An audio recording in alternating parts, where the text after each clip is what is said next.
Olá, seja bem-vindo a mais um Bahia da Gente. Ela é bailarina, coreógrafa, professora, produtora e pesquisadora na área da dança.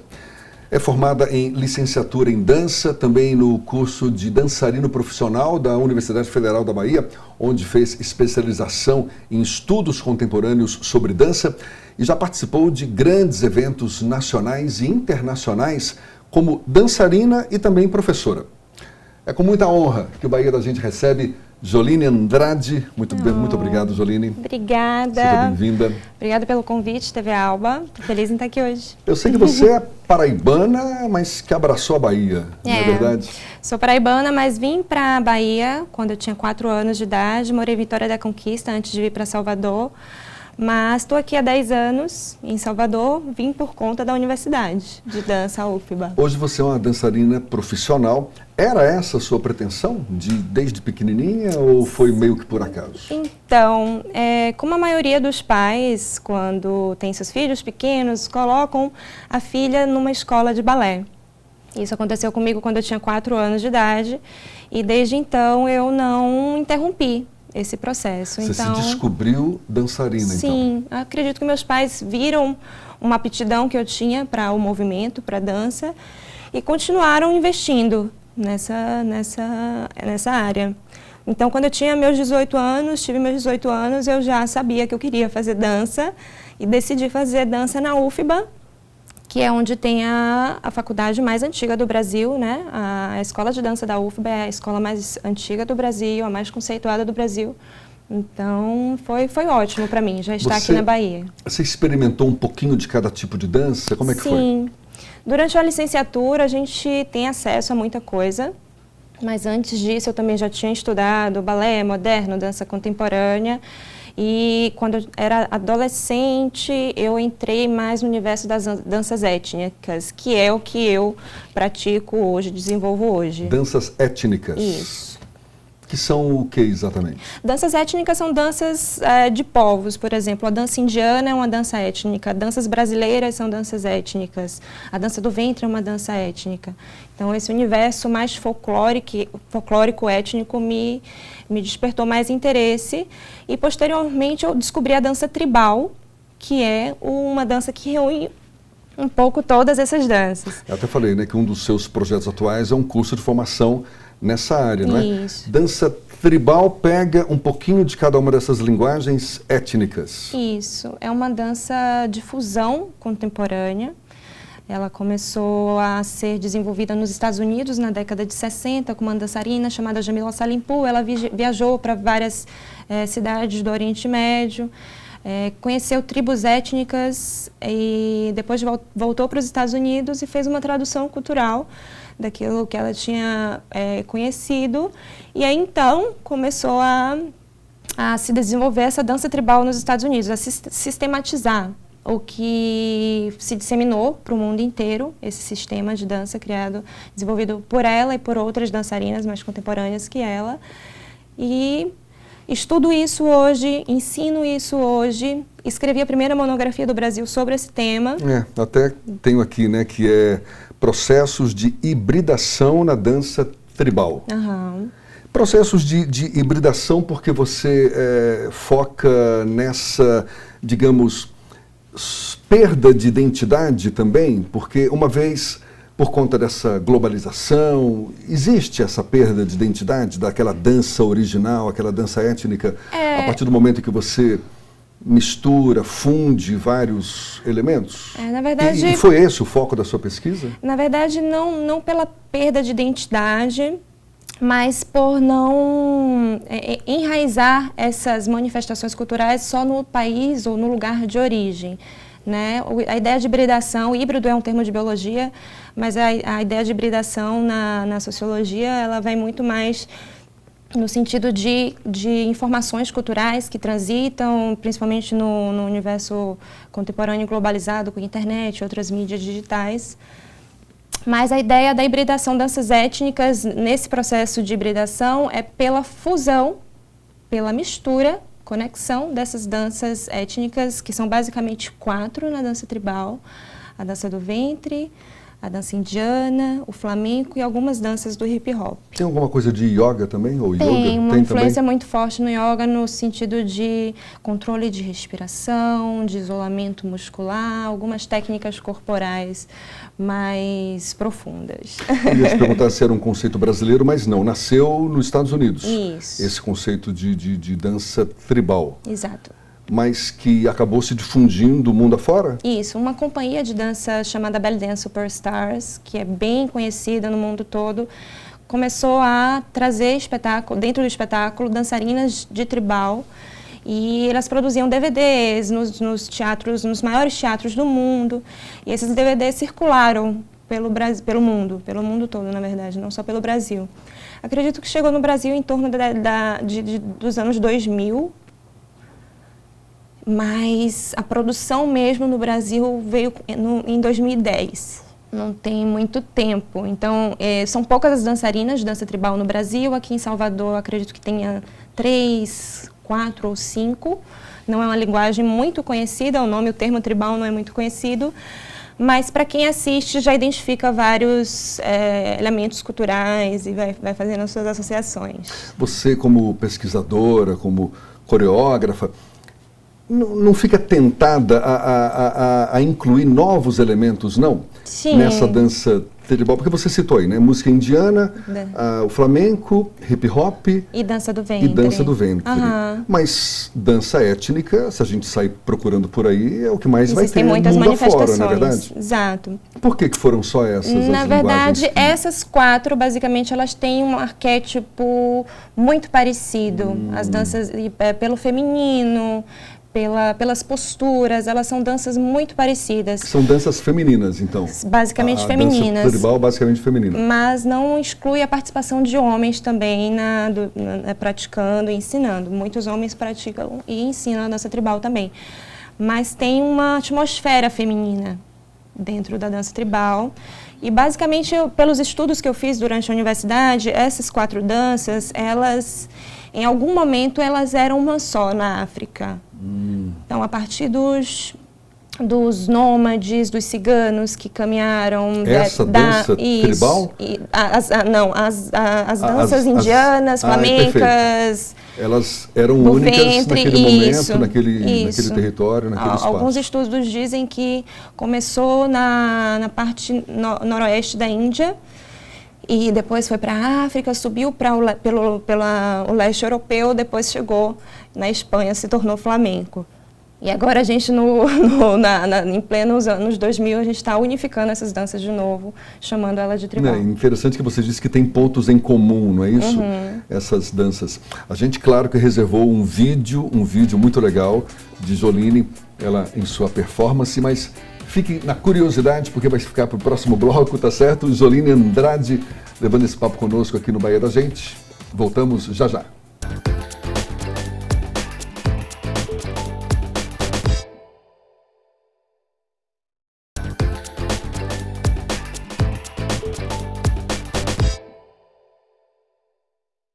Já estamos de volta, Bahia da Gente, recebendo Zoline Andrade, bailarina, coreógrafa, pesquisadora na área da dança. Eu prometi mostrar um vídeo, mas primeiro vamos a umas fotos. Tem umas fotos que eu queria te mostrar. Legal. Que, aliás, você, claro, que já deve saber, mas eu queria que você comentasse. Essa daí, você lembra quando foi tirada? Sim, foi meu último espetáculo em Las Vegas. Foi em março desse ano, no Tribal Massive. O Tribal Massive é o evento mais conhecido dessa linguagem no mundo.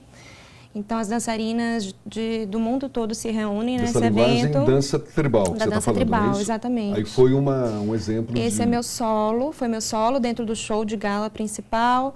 Eu estava representando o Brasil. Na verdade, eu e mais uma outra colega éramos as únicas da América Latina. Mas tinha muita gente da Europa, muita gente dos próprios Estados Unidos, muitas asiáticas também. É um evento bem interessante. Tribal coreografia Massive. Sua? Sim, essa coreografia se chama Soprano. E eu já dancei ela no Brasil algumas vezes. Essa foto já é do mesmo espetáculo? Essa foto é de um espetáculo que eu dirijo aqui em Salvador, que se chama Dramophone. Foi com meu grupo de alunas em fevereiro deste ano.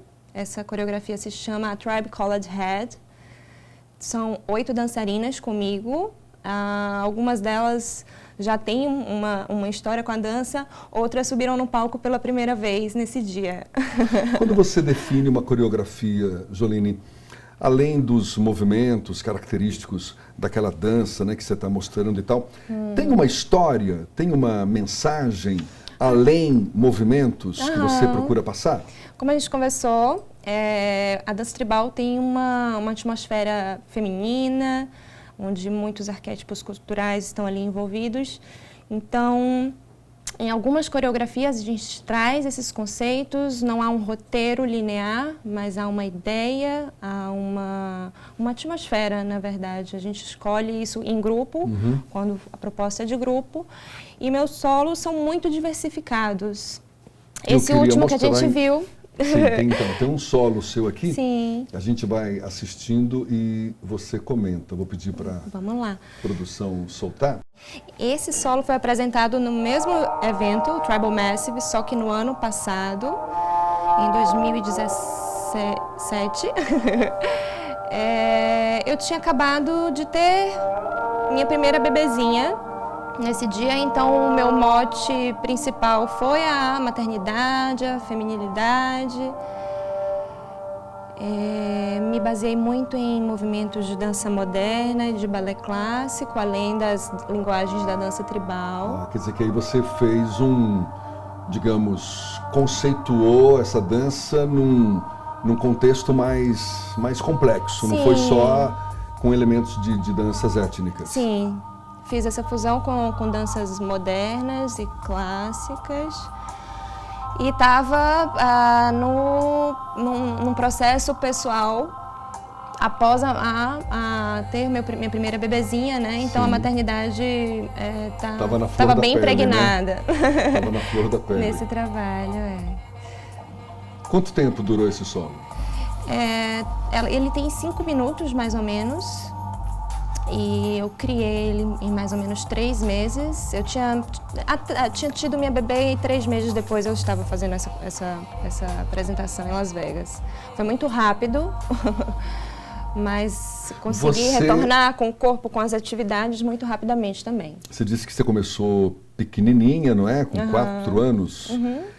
Necessariamente não, né?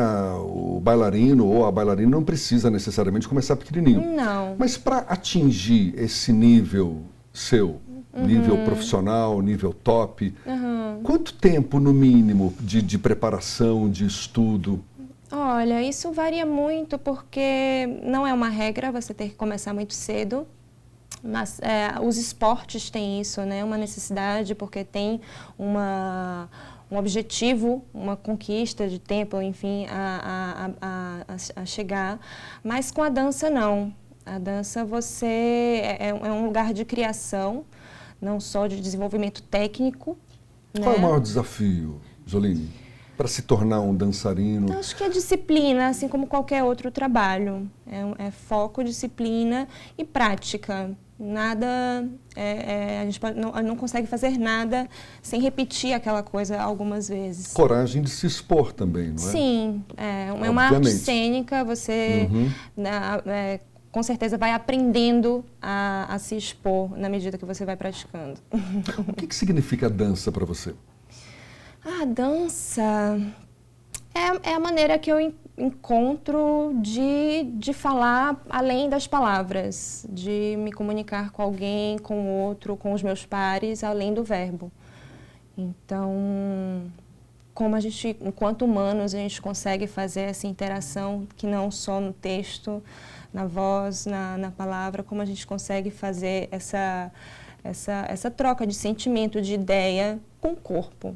De certa forma, até extrapolando esse conceito básico, né, que está no meio, está associado à linguagem artística, mas a dança como algo mais do que meramente uma manifestação artística. Você acredita, você aposta também nessa direção como instrumento de integração, de socialização, exato. Sim, acredito que todas as artes têm esse poder, né, de nos aproximar ideologicamente ou de provocar alguma questão, alguma sensação. Eu não colocaria a dança acima das outras artes, eu acho que estão todas ali no mesmo patamar. Ou seja, todas no seu não é meramente técnica. Dança é algo... Você encara dessa forma também? Sim. Você está preocupada nos seus cursos de dança? Você ensina, obviamente, a técnica. Sim. E o que mais? Sim. A minha formação é para eu ensinar a técnica, mas eu dar dispositivos para as pessoas, para elas criarem. Para elas descobrirem essa voz criativa dentro delas. Então, algumas ferramentas são utilizadas, algumas estratégias, técnicas de improvisação para despertar isso no outro. É um exercício bom. Até para não ficar preso a modelos, né, pré-definidos. Se a gente partir do princípio de que dança é exatamente essa expressão, não é, do corpo, no seu potencial máximo, né? Você pode fazer nossa, muita coisa, né? A dança tem isso, né? Essa possibilidade de fazer, se comunicar com o corpo e se auto-observar também, porque às vezes a gente entra num fluxo de trabalho, de estudo e acaba esquecendo da própria postura, da forma que você se coloca no espaço com os outros, no seu trabalho. A dança traz essa percepção novamente para dentro, para como você se porta, para a forma que você se coloca nesse mundo. É interessante. Um dos seus projetos mais recentes é exatamente esse curso, né, de formação em dança tribal, que ocorre em São Paulo. Já ocorreu em Fortaleza, no Ceará, aqui em Caxias Salvador e Caxias também. do Sul é a primeira edição agora esse ano. Então, a gente vai saber um pouco mais desse curso no próximo bloco. Será que vai ter turma próxima chegando? A gente volta já já.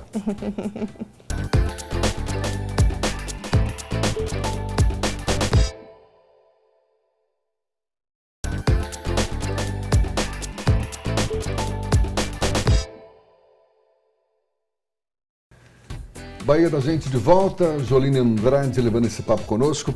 A gente falava do seu curso de formação em dança tribal. Isso. Já foi realizado em Salvador, agora no começo do ano. Isso. Está indo para Caxias do Sul. Isso, é a primeira edição em Caxias, começa em junho. E quando é que volta para Salvador? Esse curso acontece anualmente, em todas essas cidades. A gente já esteve nessas 3 cidades, né? Fortaleza, São Paulo, Salvador. E esse ano a gente vai estar pela primeira vez em Caxias do Sul. Quanto tempo de duração o curso? São 24 horas de aula no total, aulas presenciais, mas as aulas são subdivididas em 4 ou 3 encontros, depende da organização de cada cidade. E existem as aulas práticas, mas as pessoas durante os nossos encontros têm que fazer algumas produções, alguma criação, para ser apresentado como um TCC, um trabalho de conclusão do curso, que é um espetáculo. Alguma experiência com dança para participar? Tem, sim, né? Esse espetáculo é voltado para dançarinas que têm no mínimo 2 anos de experiência. Você falou dançarinas, mas eu me lembro que no começo você disse que homens também podem optar pela dança tribal. Até dança do ventre tem para homens também, não é? Mas é um curso aberto para homens também. Também. Eu tenho alunos, inclusive aqui em Salvador, tenho muitos alunos muito talentosos, homens. Mas não deixa majoritariamente são mulheres que fazem as aulas. Porque é uma dança de arquétipo feminino, né? Mas extremamente aberta para homens ou enfim. 24 horas de aulas presenciais, práticas. Isso. E depois tem que fazer uma pesquisa, uma produção. E aí finalizamos com o espetáculo. Fica pronto para montar espetáculos e tal? As pessoas que concluem esse curso, elas estão aptas a desenvolver suas pesquisas pessoais enquanto artistas, enquanto dançarinos, intérpretes, criadores. Para poder dar aulas ou para poder dirigir algum espetáculo, é preciso estudar um pouco mais e ter mais algumas experiências que não estão ali exatamente nesse curso. Esse curso é um curso prático, né, de criação. É voltado para as pessoas que querem se desenvolver tecnicamente e criativamente. Que já têm alguma experiência com dança e querem se aperfeiçoar nessa área. Isso, dar um próximo passo. Você, como dançarina, como profissional, como coreógrafa, que dança você ainda não experimentou e fica ali tentando você? Namorando, né, à distância. Nossa, muitas danças me interessam. As danças étnicas são meu universo, né? E algumas delas eu não tive possibilidade de estudar. Mas danças havaianas ou tibetanas... Tibetanas também? Ou tailandesas, que são muito interessantes, visualmente, corporalmente. Praticamente a gente não encontra, né, aqui Isso. perto da gente, né, alguém que desenvolva esse tipo de danças. Citando como exemplo essa que você falou, né, tailandesa. As tibetanas e havaianas, também, né? é. Havaianas já é mais comum. Já é mais comum, né? Pela proximidade, Estados Unidos, filmes. É. Mas a dança em si, a técnica raiz, original, eu ainda não vi aqui no Brasil. Qual dança étnica baiana que você destaca como exemplar? Nossa, as danças afro-brasileiras são incríveis e Salvador é um grande berço dessas danças. A dança silvestre, de técnica silvestre, é uma técnica desenvolvida por uma dançarina baiana, a Rosângela Silvestre, carrega o nome dela. E mas que tem como característica o quê? Tem muita influência das culturas afro, mas muita influência de danças clássicas e modernas também. Muito interessante essa técnica silvestre. Acaba sendo uma dança étnica também? Eu não sei como ela enquadra essa dança. Porque aí já foi uma criação dela, né? Que perguntá-la ou talvez convidá-la para fazer uma próxima entrevista aqui. Mas uma dança afro, obviamente, tem, né, suas características próprias de um povo, de uma região. De uma origem. Por exemplo, samba de roda. Pode ser visto como uma dança étnica também? Sim. Se a gente pegar a palavra étnico, a gente vai ver todas as danças como danças étnicas, inclusive a que a gente não inclui nesse bolo, que seria a dança clássica, moderna e contemporânea. A gente poderia chamar tudo de dança étnica, inclusive essas três. Mas chamamos de danças étnicas justamente porque elas têm uma identidade ainda tradicional, original de algum povo. E essas danças clássica, moderna e contemporânea, elas já se perderam ou já se neutralizaram ao longo do tempo. Isso por conta dessa influência toda, dessa história, né? E essas danças são danças que estão mais no centro, a gente vê muito mais na academia, dança clássica, balé, moderno, está mais no conhecimento geral das pessoas, do que algumas danças que as pessoas, por exemplo, a dança tribal nem todo mundo conhece. Uma dança tibetana nem todo mundo conhece. Então, são essas danças étnicas que estão mais ali na margem, na fronteira, mas que hoje em dia estão com muita ascensão. Você acha importante a formação em dança clássica para desenvolver outras habilidades, por exemplo, partir para uma dança étnica, uma dança tribal, que não necessariamente, né, utiliza movimentos do balé clássico? Não concordo. Basicamente porque toda dança tem uma base técnica e cada uma é muito específica. Eu acho que elas contribuem, o balé clássico contribui com uma dança afro, por exemplo, e uma dança afro contribui para um balé, mas necessariamente não há uma base, não há uma matriz. Eu não acredito nessa hierarquia. Que precisa necessariamente passar pelo clássico para evoluir para outras danças, não, né? Não. Acredito que cada linguagem, estilo tem a sua autonomia e o circuito entre linguagens é importante, porque faz você criar habilidades corporais, assim como falar várias línguas. Claro. Te dá essa possibilidade maior de fazer conexões e criar um repertório maior corporal, mas sem hierarquias. Eu acredito que para um dançarino ou alguém que queira se profissionalizar em dança, a formação acadêmica seja algo importante. Por quê? Porque dentro da universidade, em pelo menos 4 anos, assim como em qualquer outro curso, você estuda a história da dança, estuda várias linguagens de dança, tem uma base, mais ampla, uma base muito maior e um senso crítico sobre todas essas linguagens, sobre o mercado. Que é importante, não tenha dúvida. Joline, muito obrigado pelo bate-papo, parabéns pelo seu trabalho, que você continue dançando muito, plantando suas sementinhas para que novos dançarinos também surjam cada vez mais ao nosso redor. Que assim seja. Nos brilhe cada vez mais, né? Claro, fique brilhando cada vez mais também com a sua arte. Muito obrigado, Obrigada. Foi ótimo levar esse papo com você. Muito obrigado a você também que acompanhou esse bate-papo com Joline Andrade. O Bahia da Gente volta sim, claro, e a gente conta com você. Tchau, tchau. Tchau.